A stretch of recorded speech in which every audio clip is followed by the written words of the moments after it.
was a kid, I believed that manta rays lived at the foot of my bed. For years, I slept in a tiny ball because I was convinced that if I stretched my legs out, that I would touch the manta rays.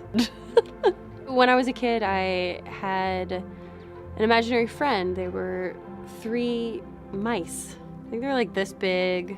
They looked like real mice. They didn't look like a cartoon or anything like that, except they all wore shirts. But I was just thinking recently, like, when did I lose my mice? Where did I leave them? Are they still in Sacramento? Where do all the invisible friends go?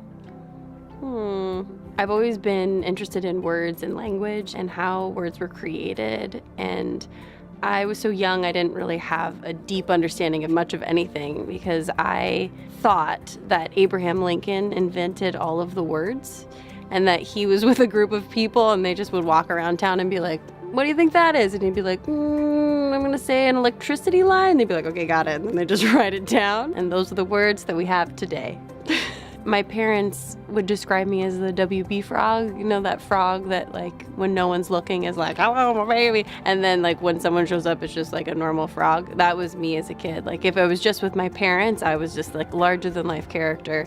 But anytime a family friend would come over, I would just completely clam up. When I was a kid, I don't think that I thought that I had superpowers, but I really wanted them. And I remember Matilda had come out and she basically can move stuff with her mind. And I was pretty convinced that if I tried hard enough, that I could do that too. Because of course, if Matilda can do it, then I can do it. I must have thought that movies and television were real. I'd watch movies and then recreate them. I'd watch Little Mermaid and I'd pretend the end of the couch was that big rock and I could like go like this like Ariel did. Now I definitely know the difference. Just to be clear, I've like grown up a lot, I get it.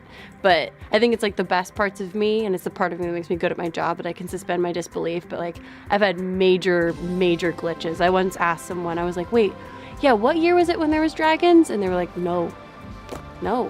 That's not a thing. Ooh.